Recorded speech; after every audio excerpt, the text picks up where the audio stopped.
Welcome everyone to a full review of One Piece live action season 2. I actually did a episode 1 review here yesterday, where I went really in depth into kind of everything we're seeing, some of the stuff that's live action only versus manga versus anime. So if you want to see that, I'll leave it linked at the end, and I probably will do more individual reviews. But I finally saw the whole thing, so I want to do like a full general review. And if any of you have seen this channel before, you'll realize that I am displaced. Kind of a different setup here for today, but we'll be back to normal here in a little bit. So I want to go over the full thing. Live action season 2. It's about 8 episodes, 8 hours, and again, it was really, really good. I think that is the general consensus. Episode 7 was just, wow. When we get to Hero Look and Chopper's flashback, I think that's a very, I don't know how you can hate episode 7.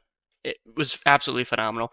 So we're going to go into detail kind of a bunch of the stuff we're seeing, some of the interesting nooks and crannies, if you will. I really thought the only part that I felt kind of dragged a little bit was Reverse Mountain, but outside of that, it was just fantastic. So it starts in Loguetown. This kind of goes from Loguetown all the way through Drum Island, so right before Alabasta. We see a ton of characters. A lot that I didn't think we were going to see at all, because they definitely were not there originally. So the first scene we see Robin, Miss Valentine, and Mr. 5 invading the Marine base in Shellstown looking for Mr. 7. That's the first scene we get, which of course did not happen, but we get to see Robin immediately. And then we eventually get to Loguetown, where we see a lot of interesting stuff here. We see a couple characters that were not there. Sabo makes an appearance. And then Bartolomeo makes more than an appearance. The Straw Hats get to Loguetown. They all kind of go their separate ways. Zoro goes to look for some swords, ends up finding the Sandai Katetsu and Yubashiri, of course. Sanji looks for the bluefin tuna. We did not get that filler anime cooking competition with Carmen that I was looking for, which was whatever. And then we see Nami and Usopp. We see Usopp get his goggles from Carol, which was a filler nod to her and Daddy Masterson, which I was happy with that. And then we see Nami run into Bartolomeo. Yeah, and you might be thinking, Bartolomeo, I don't remember him in Loguetown. Well, he wasn't there, but he was. We never saw him there.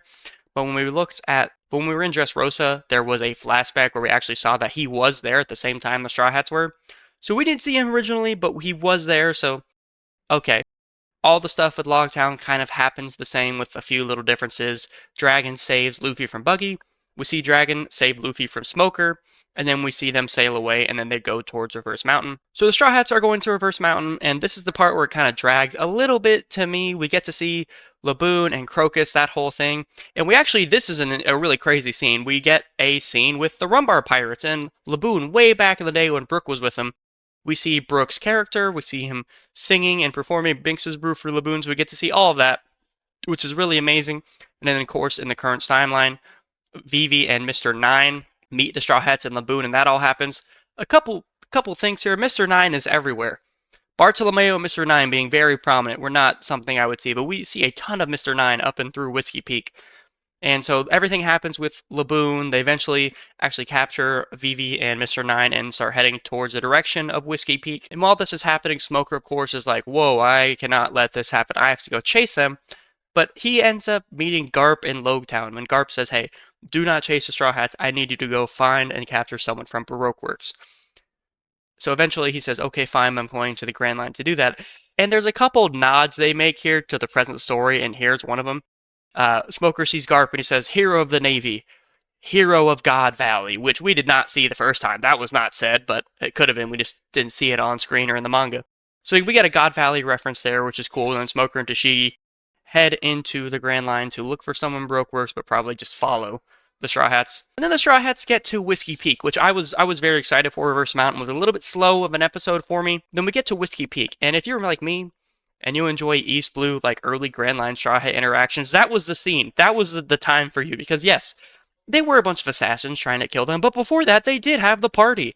And it was really fun seeing music playing, Straw Hats having fun for, the time they could have. And then this kind of happens a little bit differently than it actually did. Kind of in the main story, Zoro is the only one awake after they all kind of fall asleep from the drugged booze, and Zoro fights everybody. What happens here is Zoro does fight a ton of people, and then he keeps seeing visions of Mihawk talking trash to him the entire time. But then Usopp and Sanji get captured. Zoro frees him. Luffy runs into Vivi and Irurim, and then Nami also kind of sees what's happening and fights her way out as well. So it happens a little bit differently, and Mr. 9 is involved the entire time. So that was really interesting. That was episode 3. And then we see Miss Valentine and Mr. 5 arrive as they're trying to kill Vivi and Igaramas, they realize who that they are. The Straw Hats end up escaping, and that kind of gets us all the way through episode 3. And then we go to episode 4, but we do have that scene where Robin comes and warns them about going to Little Garden, gives them an eternal pose to an island that I don't think we see the name of. But of course, Luffy says, F that, we're going to Little Garden. So that's what they do. So they end up going to Little Garden, and we get another call to the current story. We meet Dorian Broggy after some things happen, and they mention the sun god Nika. I'm like, all right, that's another thing that definitely we did not see the first time, I don't think.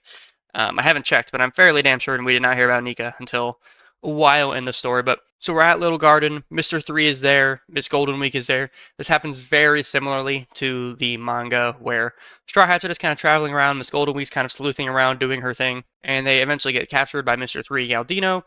And we have all that happen where we see the fight between Dory and Broggy. And they're like, look, we don't even know what we're fighting about. But eventually that whole scene happens where Broggy gets like the poisoned ale that really was from Baroque Works, and then we see the entire thing with the candle and the stand that Zoro, Vivi, and Nami were on. So that whole thing's happened the same. We do see that conversation between Crocodile and Mr. Prince, of course, Sanji. And so basically everything is the same thing with Little Garden. Little Garden was really cool as well. I think it was really, really well done. That lasts through episode 4 and 5. And then the last 3 episodes are where we get to Drum Island, and it's really, really good. Now, we've seen basically everyone that I thought we would see. The one character we don't see, and I forget if I mentioned this beginning, is we don't see Ace, which he was at Drum Island. He was there literally just to drop like a hard one-liner and leave. Really disappointed. We saw everybody else. We see Dalton. I didn't see him in the trailers. I thought we would, but again, I didn't see him in the trailers at all. Drum Island is episodes 6 through 8. So we actually get a flashback to a reverie when Vivi was a kid. Wapol was already talking just mad shit at that time at the reverie. And then we actually get a scene where Wapol like hits Vivi, literally. And then Vivi kind of is like, oh, it's no biggie, I'm okay. So Igarama's like, wow, you're very brave for such a young princess. So we see that scene. And of course, I forgot that the reason they're going to Drum Island is because Nami was ill, so they're looking for a doctor, because obviously the main goal is to go to Alabasta, so it's been a while since I've thought about Drum Island. So they're looking for a doctor.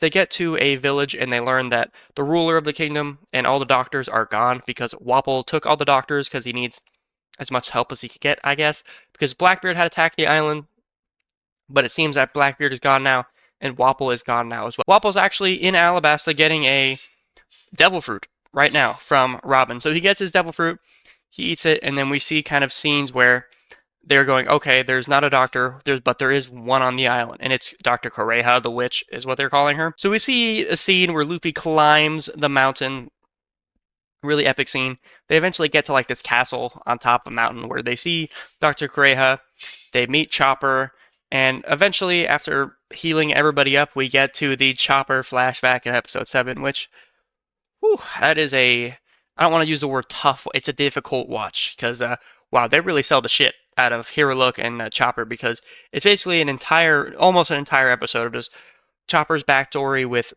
Dr. Hero Look and how he was treated as a young reindeer, and it was really intense.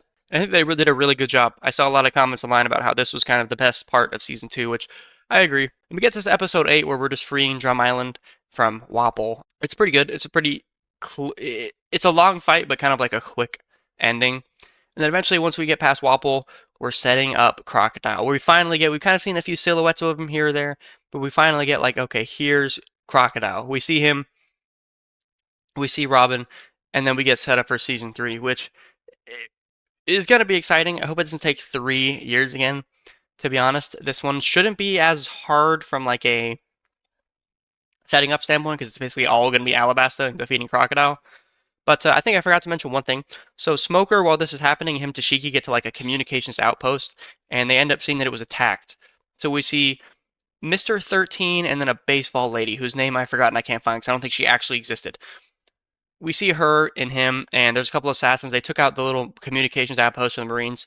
Smoker ends up capturing them and trying to figure out what they're after. He sees like a transponder snail, and of course this didn't happen. He sees like a transponder snail, and he can kind of make from it that the Marines have figured out who Mr. Zero is, Crocodile, and that was kind of a big deal. But Smoker doesn't want to report to Garp yet until he has further proof.